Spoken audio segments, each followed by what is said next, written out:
Freedom is something many people talk about, but few truly understand. Some people are born free, some people lose freedom slowly, and some people fight for freedom their entire lives. Nelson Mandela was one of them. He was not born powerful, he was not born famous, he was not born free. For many years, his life was full of limits, rules, and walls. Not just physical walls, but invisible walls created by fear, injustice, and control. While many people around him stayed silent, Mandela chose a different path. This is not just a story about politics or history. This is a story about patience, a story about discipline, a story about staying strong when the world tries to break you. Nelson Mandela spent many years in prison, years where time moved slowly, years where hope could easily disappear. Many people would give up in such conditions. Many people would become angry, bitter, or weak. But Mandela did something rare. He stayed calm. He stayed focused. He stayed consistent. That consistency changed history. In this series, you will not only learn about Nelson Mandela's journey to freedom, you will also learn English in a calm and natural way, through simple sentences, through real-life events, through powerful lessons that are easy to understand. If you feel stuck in life, this story will speak to you. If you feel lost or behind, this story will guide you. If you want to improve your English listening while learning something meaningful, this series is for you. Listen carefully. Take your time. Learn step by step. This is the journey of Nelson Mandela, and it is also a lesson about freedom inside the human mind. Part 1. A Boy Born Without Freedom.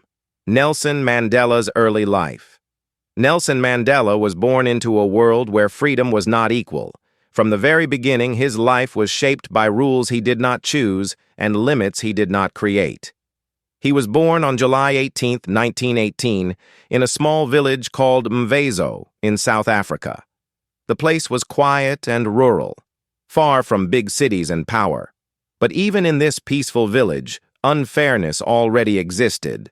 Nelson's birth name was Rolihlahla.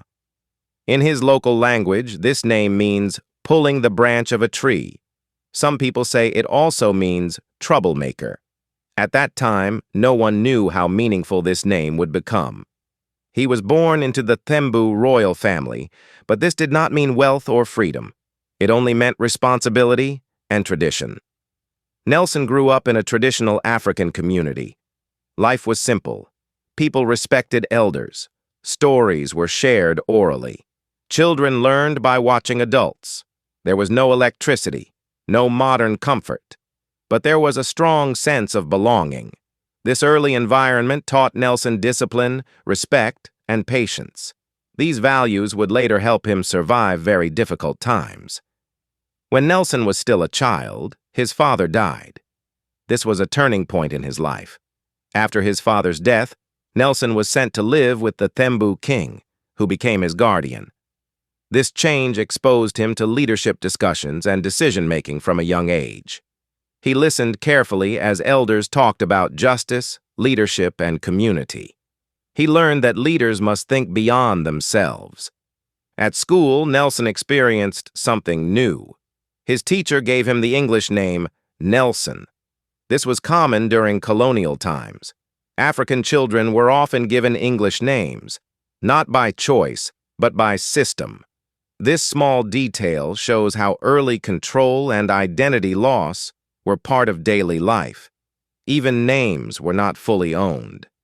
Nelson was a good student. He enjoyed learning and reading. Education became his window to a bigger world. But education also showed him the deep unfairness in South Africa. White people had power. Black people had limits. Laws controlled where people could live, work, and travel. These rules were called apartheid.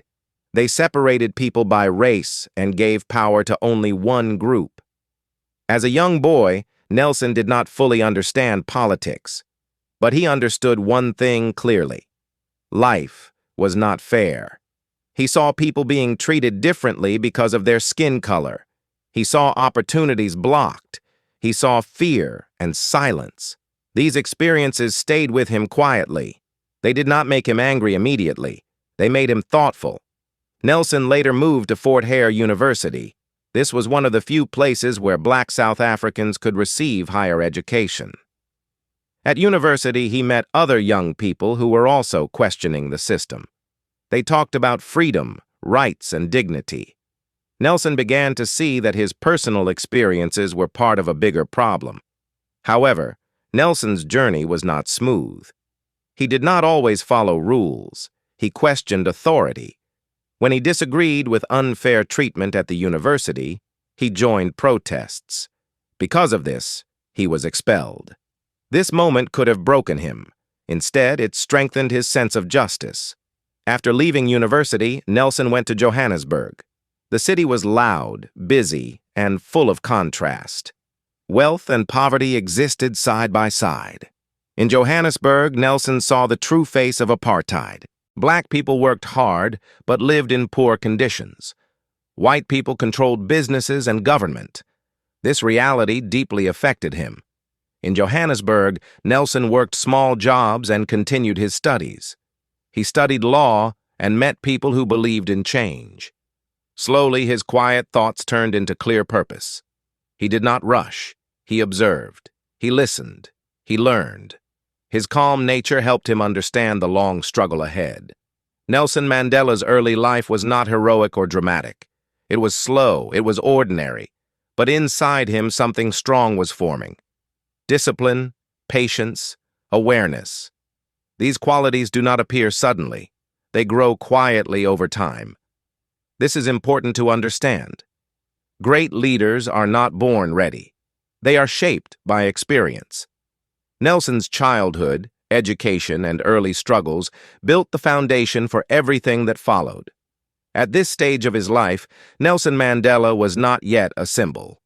He was a young man trying to understand the world. He did not know how long his journey would be. He did not know the sacrifices ahead. But one thing was already clear. He could not accept injustice as normal. This is where his journey to freedom truly began, not in prison, not in politics, but in his mind. And this is why his story matters. Transition to Part 2. In the next part, we will see how Nelson Mandela's awareness turns into action and how he begins to challenge a system much bigger than himself. Part 2. Growing Up Under Injustice. Nelson Mandela's Awakening. As Nelson Mandela grew older, his understanding of the world became deeper. What he once felt quietly as unfairness now began to take a clear shape in his mind. He was no longer just observing life. He was questioning it. The rules around him were no longer invisible. They were clear, strict, and deeply unfair. Living in Johannesburg opened Nelson's eyes even more. The city showed him two different worlds living side by side. One world was clean, rich, and full of opportunity. The other was crowded, poor, and full of limits. Black South Africans worked long hours, but their lives did not improve. White South Africans held power, safety, and freedom. This contrast was impossible to ignore.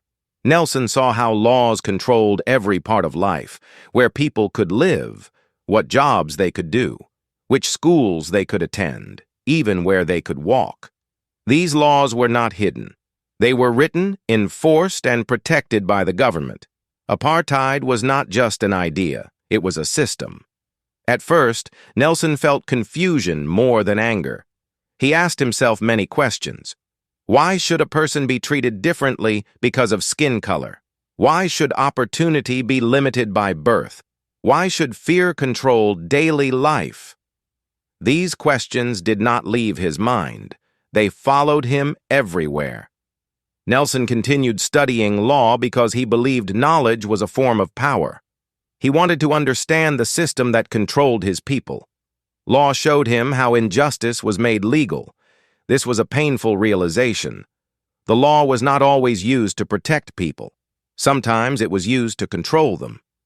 During this time, Nelson met other young Black South Africans who shared his thoughts. They talked late into the night about dignity, rights, and freedom. These conversations were calm, but they were serious. No one talked about quick change. They understood that the system was strong and deeply rooted. Nelson joined the African National Congress, known as the ANC. At first, his role was small. He listened more than he spoke. He learned from older leaders. He watched how decisions were made. This patience helped him grow. As Nelson became more involved, his confidence slowly increased. He realized that silence would not change anything. At the same time, he understood that anger alone was not enough. Change needed discipline, planning, and unity. This belief would guide his actions in the future. One important part of Nelson's awakening was understanding fear. Fear was everywhere. People were afraid to speak, afraid to protest, afraid to lose their jobs or freedom. Nelson felt fear too. But he learned that fear loses power when shared. When people stand together, fear becomes weaker. Nelson also learned about responsibility. He understood that awareness brings duty. Once you see injustice clearly, you cannot pretend it does not exist. This realization was heavy. It meant his life would not be simple. It meant sacrifice was coming. At this stage, Nelson Mandela was still a young man building his path. He was not yet famous. He was not yet a leader to the world. But inside him, a strong decision was forming. He would not live quietly under injustice. This awakening did not happen in one moment. It happened slowly, through conversations, through study, through daily observation. This slow awakening made Nelson strong. He was not driven by emotion alone. He was guided by understanding. Many people think awakening must be dramatic, but true awakening is often quiet. It changes how you see the world. It changes what you accept. It changes what you are willing to tolerate. For Nelson Mandela, awakening meant realizing that freedom was not just personal. It was collective.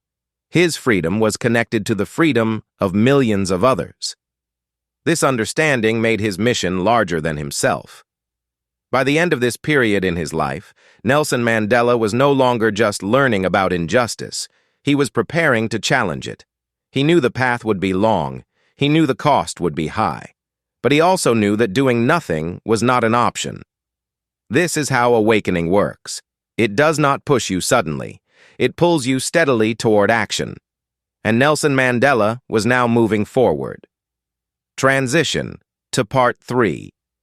In the next part, we will see how Nelson Mandela moves from awareness to action and how his quiet awakening turns into open resistance. Part 3. The fight begins. Nelson Mandela chooses resistance. After years of learning, watching, and questioning, Nelson Mandela reached a point where silence was no longer possible. His awakening had become clear. He now understood the system of apartheid deeply, and he understood his place inside that system. The question was no longer, is this unfair? The question became, what must be done? This was not an easy question. Action always brings risk. Speaking brings consequences. Nelson knew that once he chose resistance, his life would change forever. There would be no return to a quiet, normal life. Still, he felt that living without dignity was worse than facing danger. Nelson Mandela began working more actively with the African National Congress, the ANC. At that time, the ANC believed in peaceful resistance. They organized meetings, protests, and campaigns to challenge unfair laws. The goal was simple but powerful: to demand equal rights through nonviolent action. Nelson believed strongly in discipline and organization. He understood that anger without control could destroy a movement. So he focused on structure, planning, training, unity. He worked with others to organize people carefully and calmly. This approach helped the movement grow stronger. One important campaign during this time was the Defiance Campaign. Black South Africans openly broke unjust laws in a peaceful way. They entered areas they were not allowed to enter. They refused to carry identification passes. They accepted arrest calmly. This was a powerful message. It showed the world that the laws were unjust. Nelson Mandela became one of the leaders of this movement. He spoke clearly and confidently. But he did not speak with hatred. He spoke with purpose. He wanted justice, not revenge. This calm strength made people listen. As the movement grew, the government responded with force. Protests were met with violence. People were arrested. Meetings were banned. The system showed its true face. Peaceful voices were treated as threats. This was a painful moment for Nelson. He believed in peace, but he also saw that peaceful resistance alone was not protecting his people. The government was becoming more brutal. Fear increased. Lives were lost. Nelson faced a difficult decision. Should the movement continue only with peaceful methods, or should it defend itself in other ways? This decision was heavy. There was no perfect answer. Any choice would bring suffering. After deep discussion with other leaders, Nelson helped form a new group called Umkhonto we Sizwe, meaning Spear of the Nation. This group focused on sabotage, not violence against people. The goal was to damage government property, not harm civilians. Nelson believed this was a way to apply pressure without losing moral direction. This choice was controversial. Some supported it. Others feared it. Nelson himself felt the weight of responsibility. He knew the risks. He knew the government would respond strongly, but he also knew that doing nothing would allow injustice to continue forever. During this time, Nelson lived a life of secrecy. He moved often. He used disguises. He traveled quietly. The government was watching him closely. He became known as the Black Pimpernel because he was difficult to catch. Despite the danger, Nelson remained calm. Discipline guided him. He understood that fear could not control his actions. He believed that freedom required sacrifice. Eventually, the government arrested Nelson Mandela. He was charged with serious crimes. The trial was long and public. The world watched as Nelson stood in court. During the trial, Nelson spoke words that would become famous. He said that he had fought against white domination and black domination. He said he dreamed of a democratic and free society where all people lived together in harmony. He ended by saying that this dream was something he was prepared to die for. These words showed his true character. He was not fighting for power, he was fighting for equality. Nelson was sentenced to life in prison. This was meant to silence him forever. The government believed prison would break him. They believed time would weaken his spirit. They were wrong. This moment marked the end of one chapter and the beginning of another. Nelson Mandela had chosen resistance. He had accepted the cost. His body would be locked away, but his message was already free. Part 3 ends here, at the doorway of prison. Ahead lay years of isolation, struggle, and patience, but also growth, strength, and inner freedom. Transition to Part 4. In the next part, we will enter the prison years and see how Nelson Mandela survives captivity without losing his dignity or hope. Part 4. Standing against the system. Prison, consequences, and inner strength. Nelson Mandela's arrest changed everything, but it did not change who he was. When the court sentenced him to life in prison, the goal was clear. The government wanted to remove him from society. They wanted to silence his voice. They wanted to break his spirit. They believed that time, isolation, and control would slowly erase his influence. Nelson Mandela knew what prison meant. He knew it would be long. He knew it would be painful. He knew he might never walk free again. But even in that moment, he made a quiet decision. He would not allow prison to control his mind. Nelson was sent to Robben Island, a cold and isolated prison surrounded by the sea. The island was far from the mainland. Escape was almost impossible. The prison conditions were harsh. Prisoners lived in small cells. They slept on the floor. They wore thin clothes in cold weather.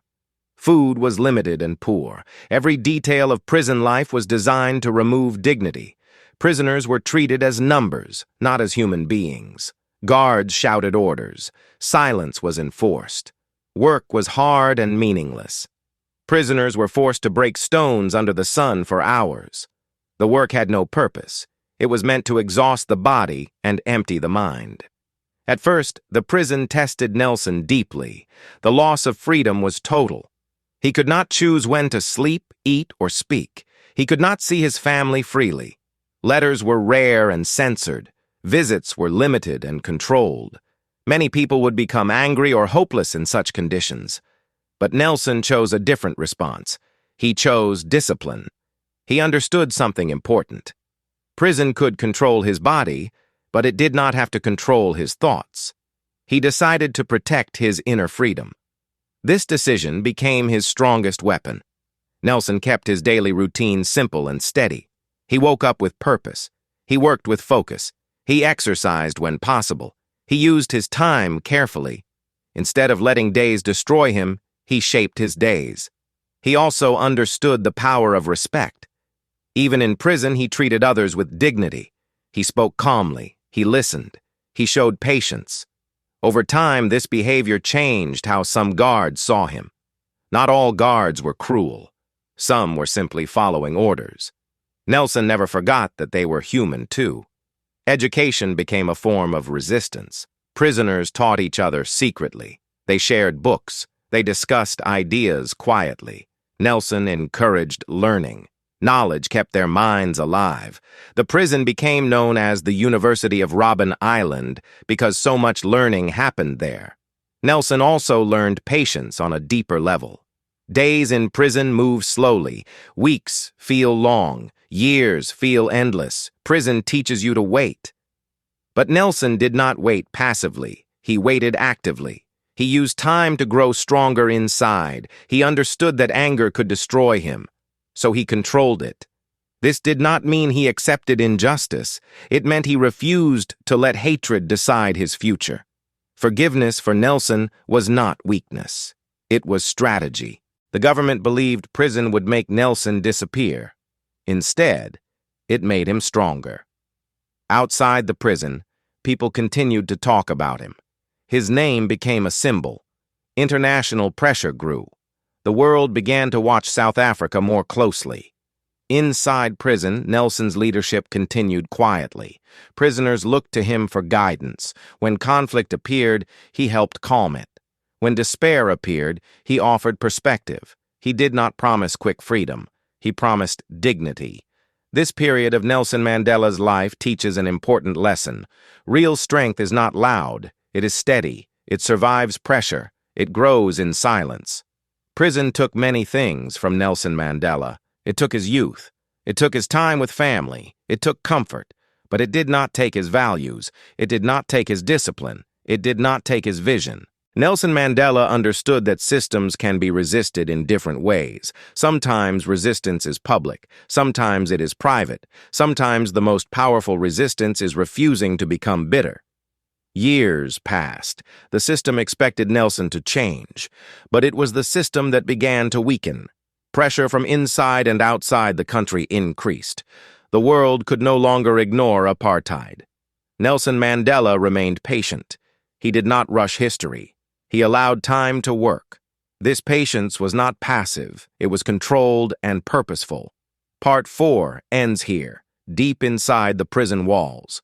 Nelson Mandela was physically confined, but mentally free. The struggle was far from over. In fact, the most difficult years were still ahead. But one truth was now clear. Prison had failed to break him. Transition to Part 5. In the next part, we will enter the longest and hardest phase of Nelson Mandela's journey.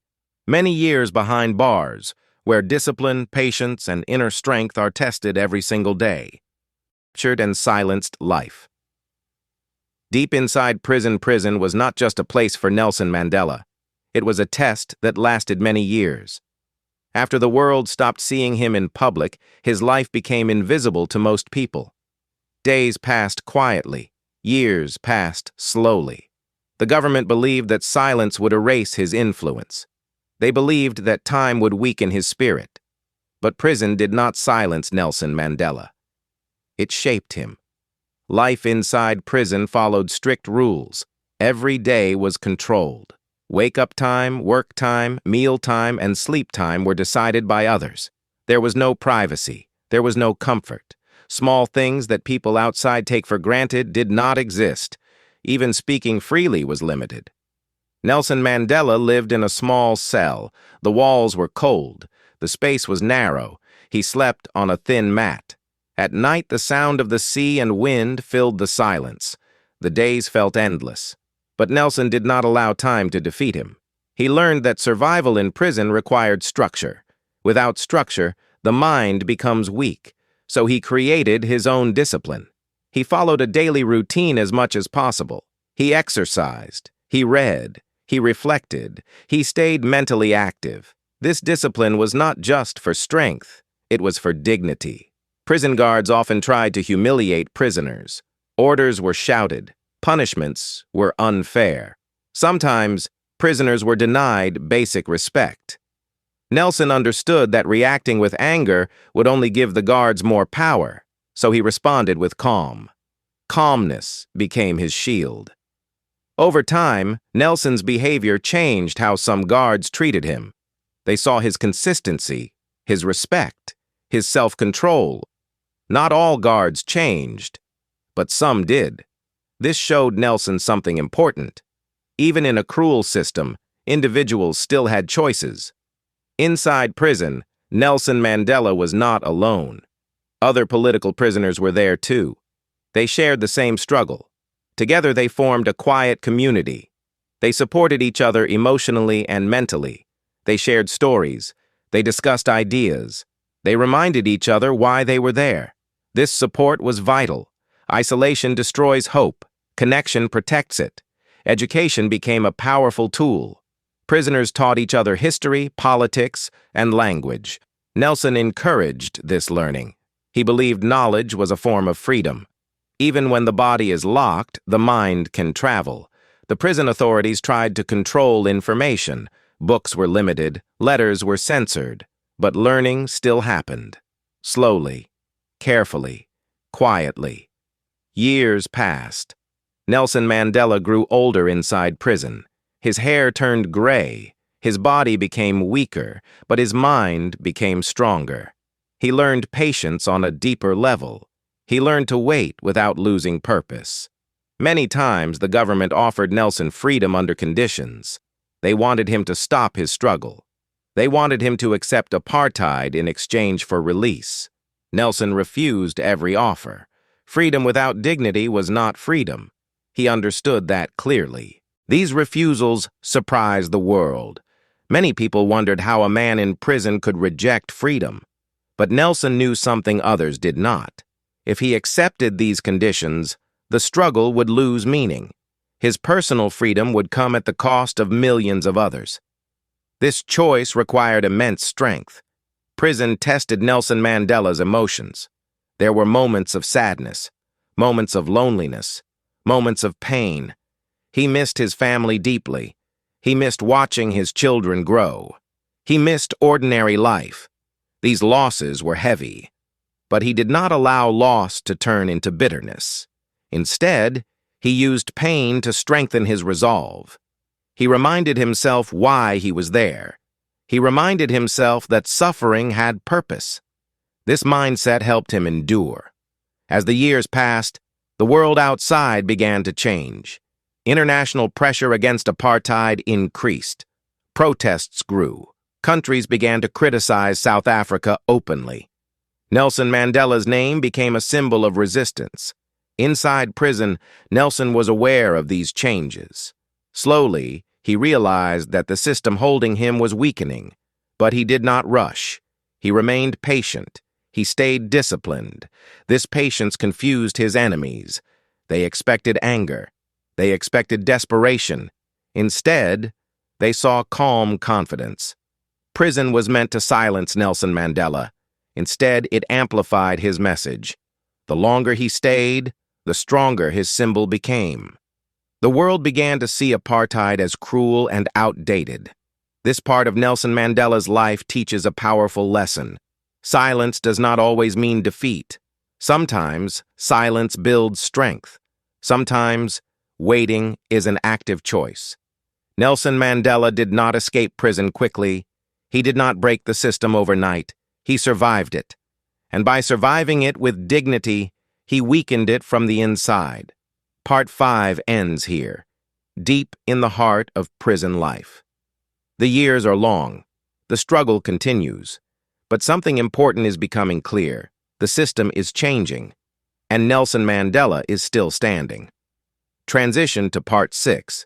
In the next part, we will explore the longest stretch of Nelson Mandela's imprisonment and how patience, discipline, and inner strength kept him unbroken for 27 long years. Part 6. 27 years behind bars. Patience, discipline, and inner strength. 27 years is a long time. It is long enough for a child to grow into an adult, long enough for a country to change, long enough for hope to disappear. For Nelson Mandela, these 27 years were spent behind bars, locked away from society, separated from family, isolated from freedom. But inside this long silence, something powerful was happening. Prison was not one single moment. It was a daily test repeated again and again. Every morning, Nelson Mandela woke up in the same small space, the same walls, the same rules, the same limits. There were no surprises, no quick changes. This kind of life can slowly destroy a person's spirit. But Nelson did not allow that to happen. He learned that survival over many years required patience. Not passive patience, but active patience. Patience that chooses calm instead of anger. Patience that chooses purpose instead of despair. He accepted that freedom would not come quickly. Once he accepted this truth, his mind became steadier. Discipline played a central role in these years. Nelson Mandela kept strict control over his behavior. He spoke carefully. He listened more than he spoke. He chose his words with intention. He knew that every action was being watched. Discipline protected him from mistakes that could bring punishment or isolation. His daily routine gave structure to endless time. Even small routines mattered. Exercise kept his body active. Reading kept his mind sharp. Reflection kept his emotions balanced. These habits may seem small, but over 27 years they became life-saving. Nelson also learned emotional discipline. There were many reasons to be angry. The unfair sentence, the harsh treatment, the lost years. But he understood something important. Anger, if uncontrolled, would poison his mind. So he learned to manage it. This does not mean he forgot injustice. It means he refused to let injustice define him. Forgiveness became part of his strength. Forgiveness did not mean agreement. It meant freedom from hatred. By letting go of hate, Nelson protected his inner peace. This peace allowed him to think clearly and act wisely. Over time, Nelson Mandela became a symbol even inside prison. Other prisoners looked to him for guidance. Younger prisoners learned from his behavior. He showed them how to survive with dignity. He reminded them that they were still human beings, even when treated otherwise. Leadership in prison was quiet. There were no speeches, no stages. Leadership showed itself through patience, fairness, and calm decision-making. Nelson mediated conflicts. He encouraged unity. He helped others see beyond their immediate pain. As years passed, prison conditions slowly changed. International attention increased. The government began to feel pressure. Nelson Mandela was moved to different prisons. Some conditions improved slightly, but freedom was still far away. During this time, the government attempted secret talks with Nelson. They wanted to understand his thinking. They wanted to control the future. Nelson approached these talks carefully. He did not rush. He did not trust easily. He understood that negotiation required patience and clarity. Even in these talks, Nelson remained disciplined. He spoke honestly but calmly. He did not insult. He did not threaten.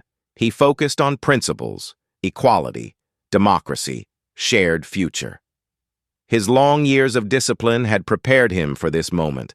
27 years in prison could have made Nelson Mandela bitter and broken. Instead, it made him controlled and wise.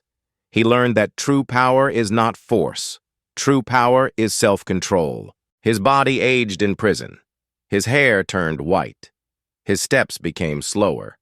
But his mind grew stronger. Time had sharpened his understanding. He now saw the bigger picture more clearly than ever before. Nelson Mandela knew that freedom would come one day. But he also knew that freedom without peace would fail. He began to think not just about release, but about reconciliation, about how a deeply divided country could move forward. This was a remarkable transformation. A man imprisoned for decades was now thinking about unity instead of revenge. This mindset was not accidental. It was the result of long discipline and deep patience. The 27 years behind bars did not make Nelson Mandela smaller. They made him larger. Larger in understanding, larger in compassion, larger in leadership. This period of his life teaches us something important. Time alone does not change people. How you use time changes you. Nelson Mandela used time as a teacher, not as an enemy. By the end of these long years, Nelson Mandela was ready. Ready not just to walk free, but to lead a nation toward healing. The prison gates were still closed, but the future was already opening. Transition to Part 7. In the next part, we will see how Nelson Mandela never lost hope, and how his inner strength prepared him for freedom long before the prison doors opened. Part 7.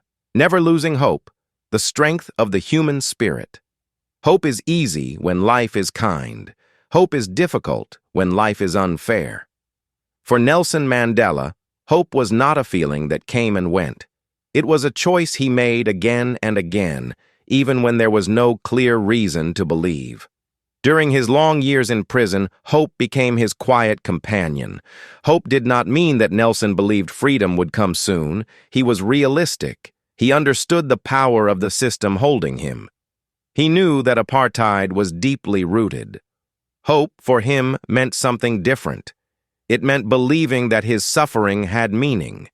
It meant believing that the future could be better, even if he did not live to see it. This kind of hope is strong. It does not depend on comfort. It does not depend on time. It survives in silence. Inside prison, many prisoners lost hope. Some became angry. Some became weak. Some gave up completely. Nelson saw this and understood how dangerous hopelessness could be. Without hope, the mind collapses. Without hope, discipline fades. Without hope, survival becomes empty. Nelson protected his hope carefully. He did this by focusing on small things, small victories, small routines, small improvements. He believed that progress did not always need to be big to be real. Every day he chose to wake up with purpose. Every day he chose to treat others with respect. Every day he chose not to become bitter. These choices kept hope alive. Nelson Mandela also understood that hope grows when shared. He spoke with other prisoners calmly. He listened to their pain. He encouraged them without false promises. He reminded them that they were part of something larger than themselves. Leadership, in this environment, was emotional responsibility. Nelson never told people to be strong without understanding their weakness. He never judged despair. He simply showed another way to live inside hardship. His behavior became a lesson. His calmness became a message. One important source of hope for Nelson was learning. Learning reminded him that the world was larger than prison walls. Books allowed him to travel beyond the island. Ideas kept his mind open. History showed him that unjust systems do not last forever. Learning also gave him language. Language to explain injustice. Language to imagine solutions. Language to think about reconciliation instead of revenge. Hope also came from reflection. Nelson spent long hours thinking quietly. He examined his own mistakes. He questioned his past decisions. He accepted responsibility where it belonged. This honesty strengthened his character. Hope without honesty is fragile. Hope with honesty is durable. Nelson Mandela learned to accept pain without letting it define him. He missed his family deeply. He missed his children growing up. He missed ordinary life. These losses were permanent, but he did not allow grief to harden his heart. Instead, he allowed grief to deepen his empathy. This empathy would later help him understand his enemies. He began to see that fear existed on both sides of apartheid. Fear made people cruel. Fear made people blind. Understanding this did not excuse injustice, but it explained it. This understanding kept hope realistic. As the years passed, small signs of change appeared. International pressure increased. Voices against apartheid grew louder. The government became less certain. These changes were slow, but Nelson noticed them. He did not celebrate early. He stayed patient. Hope, for Nelson, was not excitement. It was steadiness. He believed that freedom would come when people were ready to build peace, not just to destroy oppression. This belief guided his thinking. He prepared himself mentally for a future that would require forgiveness, not revenge. This preparation was quiet and internal. No one trained him for it. Prison itself became his teacher. Nelson Mandela's hope did not come from certainty. It came from values: justice, dignity, equality. These values did not change, even when circumstances did. Because values stayed, hope stayed. This part of Nelson Mandela's journey teaches a powerful lesson. Hope is not pretending everything is fine. Hope is choosing meaning over bitterness. Hope is choosing patience over despair. Hope is choosing humanity even when treated inhumanly. By the end of these years, Nelson Mandela was no longer just surviving. He was preparing for freedom, preparing for leadership, preparing for reconciliation. Hope had kept him human. Discipline had kept him strong. Time had kept him wise. The prison doors had not yet opened, but Nelson Mandela was already free in his mind. Transition to Part 8. In the next part, we will witness the moment the world had waited for: Nelson Mandela's release from prison, and how a man who lost so many years walked into freedom without hatred. Part 8. Freedom After Prison, A Nation Watches. On February 11, 1990, the prison gates opened, and Nelson Mandela walked out a free man. He had spent 27 long years behind bars. The moment was quiet, yet powerful. The world was watching, cameras were ready, crowds waited. History was about to turn a page. Nelson Mandela did not rush. He walked slowly, holding the hand of his wife, Winnie. His hair was gray. His body was older, but his posture was calm and steady. There was no anger on his face. There was no fear, only dignity. For many people, this moment was emotional. Some cried, some celebrated, some felt relief, others felt uncertainty. South Africa had been divided for a long time. Fear still existed. Questions filled the air. What would happen next? Would there be violence? Would there be revenge? Nelson Mandela understood these fears. He understood that freedom was not just about leaving prison. It was about what came after. He knew his words and actions would matter more than ever. Shortly after his release, Nelson spoke to the nation. He thanked people for their support. He spoke about peace, not revenge. He spoke about unity, not division. He made it clear that freedom must belong to everyone, not just one group. These words surprised many people. After 27 years of injustice, people expected anger. But Nelson chose calm. This choice was not weakness. It was strength built through discipline.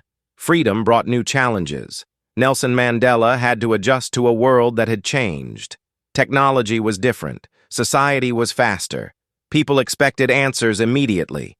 But Nelson moved at his own pace. He listened. He learned. He observed. He understood that the country was fragile. One wrong message could create chaos.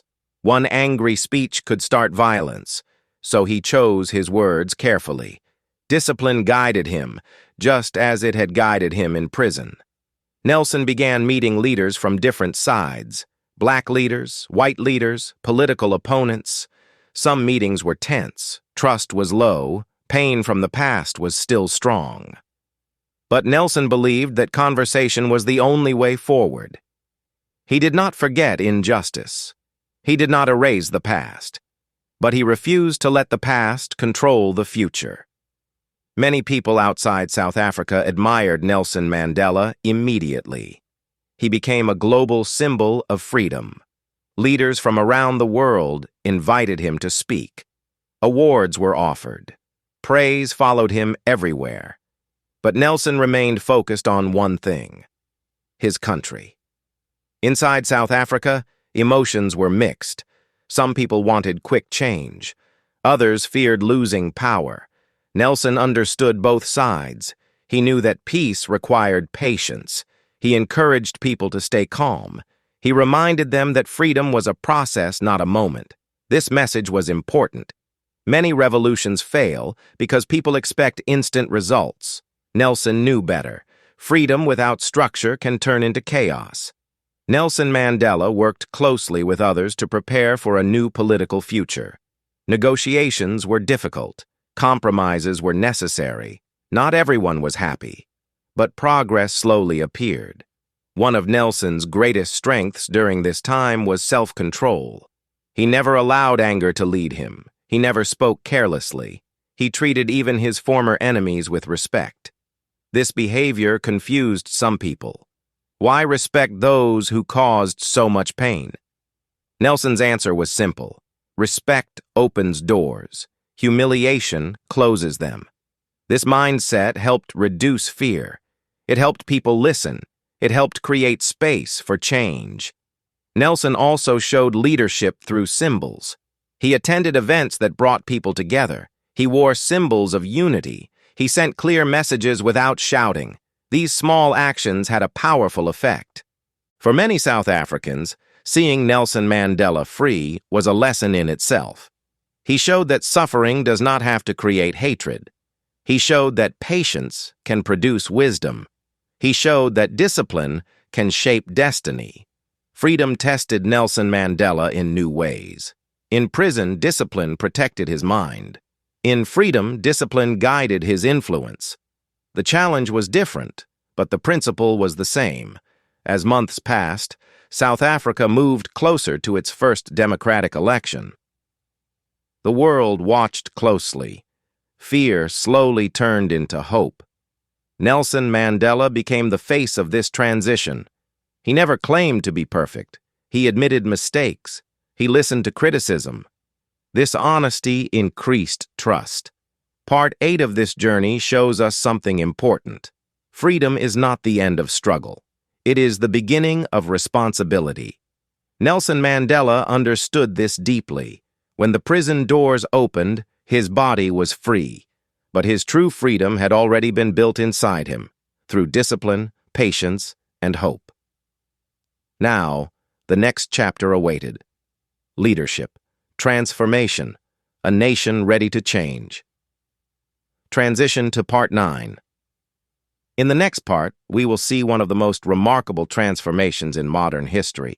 How Nelson Mandela moved from prisoner to president and led a divided nation toward unity. Part 9.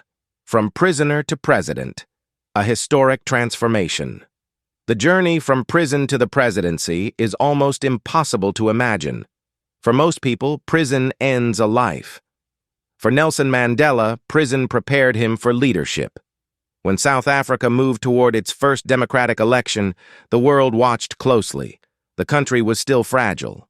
Old wounds were deep. Fear had not disappeared. But change was finally possible. Nelson Mandela understood the weight of this moment. He knew that leadership after oppression is more difficult than resistance during oppression. During struggle, the enemy is clear. During leadership, responsibility is everywhere. Nelson Mandela became the leader of the African National Congress and the main voice of change. He did not promise revenge. He did not promise punishment. He promised equality, dignity, and a shared future. This message was simple, but powerful. In 1994, South Africa held its first democratic election. For the first time, people of all races could vote. Long lines formed across the country. Some people waited for hours. Some waited all day. They were not waiting just to vote. They were waiting to be seen. When the results were announced, Nelson Mandela became South Africa's first black president. The moment was historic. Celebration filled the streets. But Nelson Mandela did not celebrate loudly.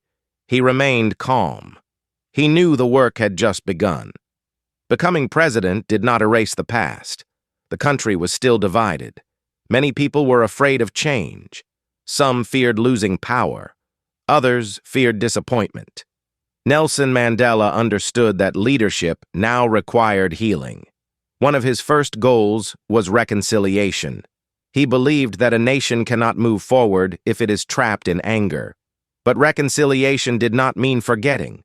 It meant facing the past honestly and choosing a different future. Nelson supported the creation of the Truth and Reconciliation Commission. This process allowed people to tell their stories. Victims could speak.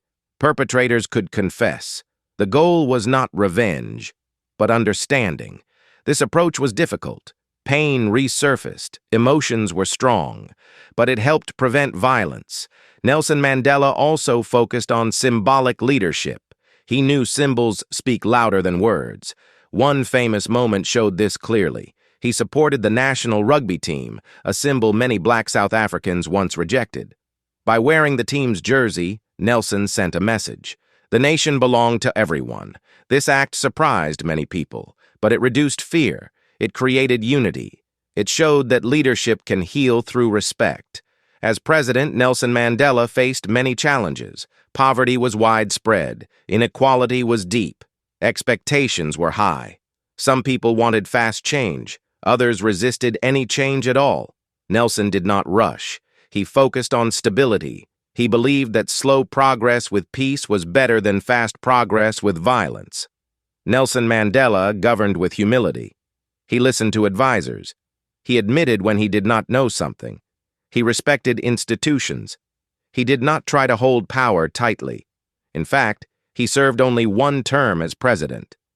This decision surprised many people. But for Nelson, leadership was not about staying in power. It was about setting an example. By stepping down voluntarily, he showed the world that democracy mattered more than personal ambition. This choice strengthened South Africa's future.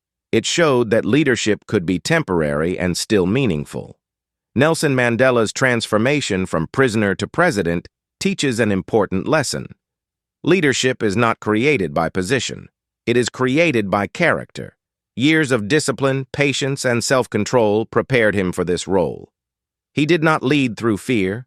He led through trust. He did not dominate. He unified. Many leaders speak about peace. Few live it. Nelson Mandela lived it daily. His behavior showed that forgiveness is not weakness. It is strength with direction. As president, Nelson Mandela did not solve every problem. He knew this, but he created space for growth. He stabilized the nation. He reduced violence. He changed the direction of history. The world honored him with awards and praise. But Nelson remained grounded. He often said that he was not a hero. He was a man who tried his best. This humility was real. Part 9 of this journey shows the final transformation. A man once labeled a criminal became a global leader. A prisoner became a president. But the true transformation happened inside, long before the world noticed. The long years of silence had prepared him. The discipline had shaped him. The patience had refined him. Now, only one chapter remains. The final lesson. What Nelson Mandela's life teaches us about true freedom, leadership, and the human spirit. Transition to Part 10. In the final part, we will reflect on Nelson Mandela's legacy and the deeper meaning of freedom, and how his life offers lessons for our own journey. Part 10. True Freedom and Leadership. Lessons from Nelson Mandela's Life. Nelson Mandela's journey teaches us that freedom is not only about removing chains, it is about changing the mind. Many people believe freedom begins when doors open and walls disappear. But Mandela showed the world something deeper. True freedom begins inside, long before the outside world changes. Mandela spent 27 years in prison, but prison did not define him. What defined him was how he responded to suffering. He chose patience over anger, discipline over hate, hope over despair. These choices did not come naturally. They were practiced daily. Over time, they became his strength. This is the first lesson of Mandela's life. You cannot control everything that happens to you, but you can control how you respond. This control is real freedom. Leadership, as Mandela showed, is not about power or dominance. It is about responsibility. It is about seeing beyond yourself. Mandela never saw leadership as a prize. He saw it as duty, a duty to heal, not to divide, a duty to listen, not just to speak. Many people think leaders must be loud. Mandela was calm. Many think leaders must show force. Mandela showed restraint. Many think leaders must win at all costs. Mandela chose peace, even when revenge was easier. This teaches us that leadership begins with self-control. Mandela's life also teaches us about patience. In a fast world, patience feels weak. But Mandela's patience changed history. He waited when others rushed. He listened when others shouted. He forgave when others wanted punishment. Patience allowed him to see long-term consequences instead of short-term emotion. Another important lesson is dignity. Mandela never allowed prison to remove his dignity. Even when treated unfairly, he treated others with respect. This dignity was not pride, it was self-respect, and self-respect creates inner stability. This lesson matters deeply. Many people lose dignity when life becomes difficult. They become bitter, they blame, they collapse inward. Mandela chose another path. He held on to values when circumstances tried to destroy them. Mandela also teaches us about forgiveness. Forgiveness is often misunderstood. It is not forgetting. It is not excusing injustice. Forgiveness is choosing not to carry hatred. Hatred is heavy. Mandela refused to carry it. By forgiving, Mandela freed himself first, and by freeing himself, he made it possible to free others. True freedom, Mandela shows us, is not doing whatever you want. It is being strong enough to choose what is right, even when it is difficult. His life also teaches us that transformation is possible. Mandela was once seen as a criminal by the government. Later, he was welcomed as a president. This change did not happen because the world suddenly became kind. It happened because Mandela stayed consistent in his values. Consistency builds trust. Trust builds change. Mandela's journey reminds us that ordinary people can shape history. He was not born powerful. He was not born famous. He was born into limitation. What changed his life was not talent alone. It was discipline. Discipline to learn. Discipline to wait. Discipline to forgive. Discipline to lead. These lessons are not only for history, they are for daily life. You may not face prison. You may not face a nation in crisis. But you face your own struggles, your own limits, your own moments where anger feels easier than patience, your own moments where quitting feels easier than staying. In those moments, Mandela's life offers guidance. Stay calm, stay disciplined, stay human. True freedom is choosing growth over bitterness. True leadership is choosing responsibility over ego. Mandela's story does not ask you to be perfect. It asks you to be consistent. It asks you to act with dignity even when life is unfair. It asks you to believe that patience can change outcomes. As this series comes to an end, remember this. Mandela's greatest victory was not becoming president. His greatest victory was not leaving prison. His greatest victory was not allowing injustice to turn him into something he did not respect. That is true freedom. If this story moved you, do not let it end here. Listen again to improve your English listening and understanding. Share this story with someone who feels lost or discouraged. Choose one lesson today, patience, discipline, or forgiveness, and practice it daily. You do not need to change the world today. You only need to change how you respond today. Learn slowly, grow steadily, stay consistent, and remember, true freedom begins inside you.